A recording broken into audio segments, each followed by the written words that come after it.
और बड़ी खबर का रुख करेंगे। बड़ी खबर साउथ कश्मीर से, जहां के कुलगाम में आतंकी हमला हुआ है। साउथ कश्मीर के कुलगाम में आतंकी हमला, आतंकियों ने पूर्व सैनिक के परिवार को निशाना बनाया। हमले में पूर्व सैनिक मंजूर अहमद वागे शहीद हो गए। और आपको बता दें, पूर्व सैनिक मंजूर अहमद के पेट में गोली लगी थी। हमले में पत्नी और बेटी घायल अस्पताल में भर्ती हैं। पत्नी और बेटी की हालत खतरे से फिलहाल बाहर बताई जा रही है। इलाज अभी भी जारी है। ये राहत वाली खबर। लेकिन आपको बता दें कि जो हमारे सैनिक हैं मंजूर अहमद, उनके पेट में गोली लगी थी और वो शहीद हो गए हैं। इसी के साथ उनके परिवार को निशाना बनाया गया।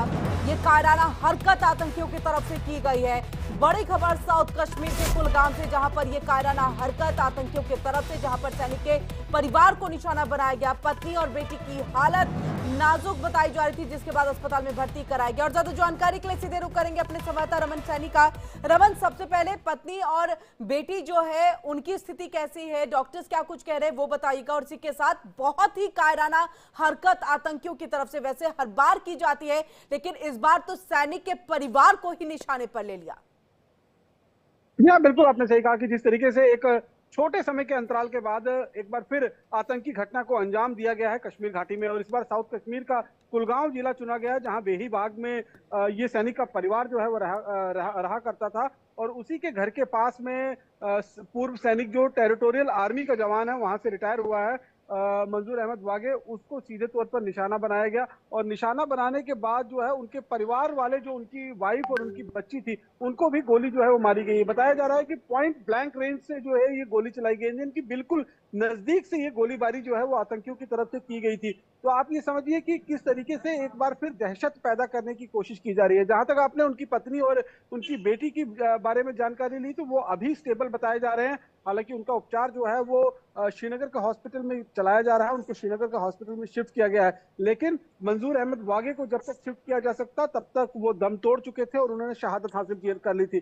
जैसे ही इस आतंकी घटना की भनक जो है वो सुरक्षा कर्मियों को, पुलिस को लगी, तो पुलिस ने आनन फानन में उस पूरे इलाके की घेराबंदी कर वहां बड़े पैमाने पर सर्च ऑपरेशन शुरू कर दिया। ये जो तस्वीरें भी इस समय आप देख रहे हैं, जिसमें पुलिस बल जो है वो लगातार उस पूरे रिहायशी इलाके को खंगाल रही है और ये पता करने की कोशिश कर रही है कि आखिरकार आतंकी किस तरफ से आए थे और कितने तादाद में ये आतंकी थे जिन्होंने इस आतंकी घटना को अंजाम दिया। आपको पहले भी याद होगा कि जब जम्मू कश्मीर में नई सरकार का गठन हुआ था, जब उमर अब्दुल्ला ने का शपथ ग्रहण समारोह हुआ था, यानी कि 16 अक्टूबर को, उसके ठीक बाद से हमने देखा कि करीबन 15-20 दिनों तक, यानी कि अक्टूबर का जो पूरा महीना था, वो दहशतगर्दी के कारण जो है वो लहूलुहान होता रहा कश्मीर घाटी। एक के बाद एक कई आतंकी हमलों को कश्मीर घाटी के अंदर अंजाम दिया गया।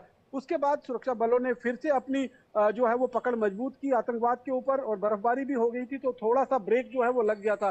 लेकिन फरवरी के पहले सप्ताह में जिस तरीके से लगातार यहाँ पर अगर आप देख रहे हैं, तो आप देखेंगे तो इस समय पूरे जम्मू कश्मीर के अंदर अगर हम देखें तो हाई अलर्ट पर रखा गया है। खासतौर पर साउथ कश्मीर का जो इलाका पड़ता है, वहां पर इस समय बहुत ज्यादा सख्ती बरती जा रही है, क्योंकि आतंकी जो है जो ऊंचे पहाड़ी इलाकों पर इस समय गर्मियों के मौसम में छिपे हुए थे, वो उतरकर अब नीचे इनकी जो लो एल्टीट्यूड वाले फिर भी इलाके हैं, जो रिहायशी इलाके हैं, रमन थोड़ा हम समझना चाहेंगे। देखिए, फिर भी अब तक था कि बॉर्डर के एरिया में आप जाते थे, गाड़ियों को निशाना बनाते थे, सैनिकों के काफिले को निशाना बनाते थे।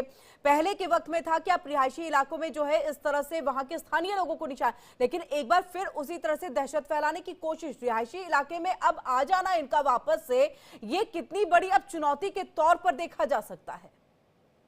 देखिए, रिहायशी इलाकों में आना इनका कहीं ना कहीं मजबूरी है, क्योंकि जिस तरीके से ऊंचे पहाड़ी इलाकों पर जो हाइडआउट बने हुए थे इनके, वो इस समय स्नो बाउंड हो चुके हैं, यानी कि बर्फ से पूरी तरीके से भर चुके हैं। सर्दी इतनी ज्यादा पड़ रही थी, इसकी वजह से इनको नीचे के इलाके में आना पड़ रहा है। और नीचे के इलाके में आकर वो इस तरीके के अगर हत्याकांड, इस तरीके की गोलाबारी को अंजाम दे रहे हैं। बहुत बहुत शुक्रिया रमन, तमाम जानकारी हम तक यहाँ पर पहुंचाने के लिए। तो इसी के साथ अब हम सीधे दिल्ली पुलिस की प्रेस कॉन्फ्रेंस का रुख करेंगे, क्योंकि 5 फरवरी को जो